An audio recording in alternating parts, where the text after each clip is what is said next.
Okay, so day 4. What we're looking at is angle 11 at 115 degrees and angle 6 at 65 degrees. Angle 11. So let's go ahead and write 115 degrees and angle 6 at 65 degrees. Alright. What we went over is we talked about line M being problem number 1 and line N being problem number 2. So these things are separate all by themselves. Okay, so let's go ahead and solve line M first. The thing that we always started with was a vertical angle. So whenever we went from 115, we went opposite that in its corner. Remember, we went like this, vertical angle. So there's the vertical through here. So then 115 will be right there. All right, this is where you could also go with your angles 9 and 10 of being supplementary. When we did a semicircle, which would mean 180 degrees, or 11 and 12 being supplementary, making 180 degrees. Every time that we brought that up, you went ahead and did it by doing 180 minus whatever the angle was. So 180 minus 115 is 65 degrees. Okay, and we can go vertical angle from there, from 12 to 9, 65 degrees. All right. Next, we can pretty much do everything with alternate exterior, alternate interior, and corresponding.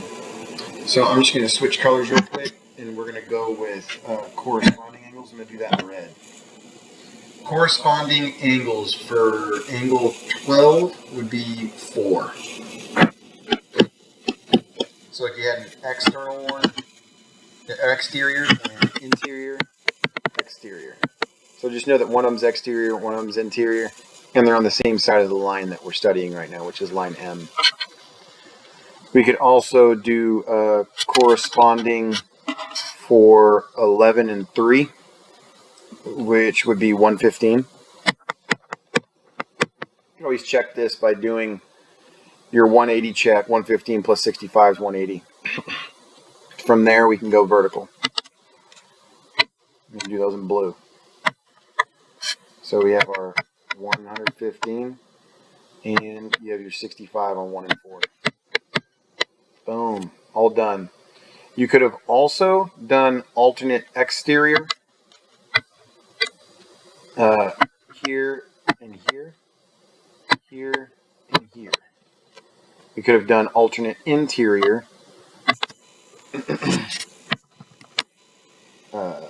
here and here, as well as here and here. I think it's a good idea to try and go and use all these words to try and understand where all this stuff is at. That way, whenever it comes to being asked a question, like, what did you use? How many different methods could be used to be able to determine these missing angles, then you would know. I think you did a fantastic job with that today. So let's go with some vertical angles on the other side. We know we got the 65. Angles 6 and 7. I'm going to go ahead and switch to alternate interior with that, just to try and switch up how we're doing it. That'd be 7 and 14. 65 degrees. And then we can go vertical again by going 65 on 14 and 15. Okay. Now, all we have to do is just figure out the supplementary angle for 15 plus 16. So that was 65 yet again, so then we know that's going to be 115. Alright, so the supplementary angle, let's use brown. Supplementary angle is going to be 115. That means the supplement for 14, 13 is going to be 115, plus we also have a vertical angle there. Okay, so then let's switch to alternate interior. That means that 13 and 8 are going to both be 115. And we could do alternate exterior Why not, right? On 16 and 5, 115. So, just becoming fluent and using all of these things, you can see that every single one of these is going to have to 360.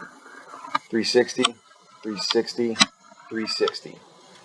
All right, so let's go over to the left side and name all of these, just as many as possible. And if I'm leaving some out, then feel free to stop me in the hallway and say, you forgot one. I'll say, well, you're better at this than I am.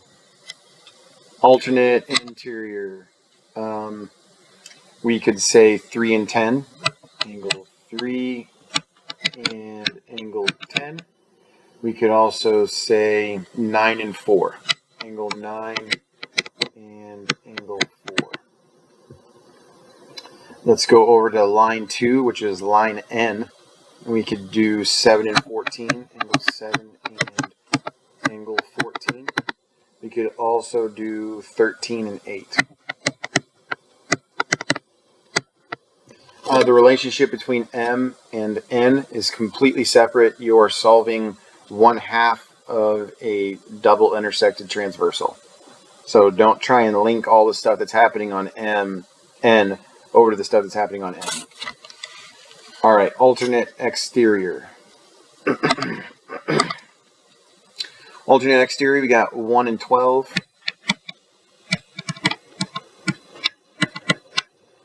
Um, 11 and 2. 11 and angle 2. 5 and 16. 15 and 6. Same side interior. I don't really, foresee you having to do same side interior and same side exterior, but just know that whenever you're doing that, it's basically a supplementary angle. Same side interior, you can see that like 3 and 9.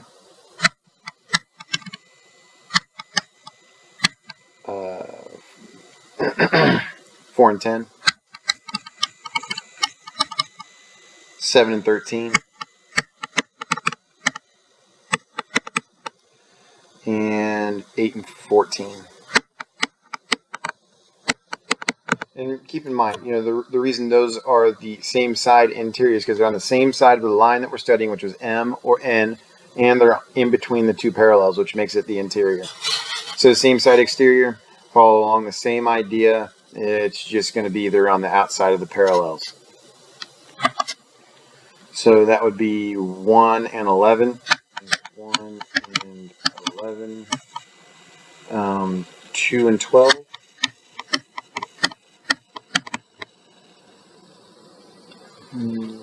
5 and 15. 6 and 16. Vertical angles. Those are the things that I would say are the most crucial. 1 and 4. I'm just going to put slashes. 2 and 3. 9 and 12. 10 and 11. 5 and 8. 7 and 6. 13 and 16. 15 and 14. Corresponding angles. One's on the exterior, one's on the interior. They're going to be congruent. 3 and 11. And 12 and 4. 1 and 9. 2 and 10. And over to line N.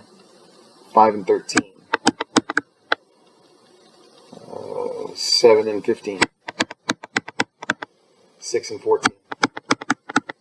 And 8 and 16. Supplementary angles. Those are just any two angles that are next to each other. I'm not going to list all of them out, but the 12 and 11, 11 and 9, 9 and 10, 10 and 12, 3 and 4, 4 and 2, 2 and 1, 1 and 3, 5 and 6, 6 and 8, 8 and 7, 5 and 7, 13, 14, 14 and 16, 16 and 15, 15 and 13. Those are all going to be matching up on a straight line, which would be 180. There's your 180, which is your 360 again. All right. Good job today.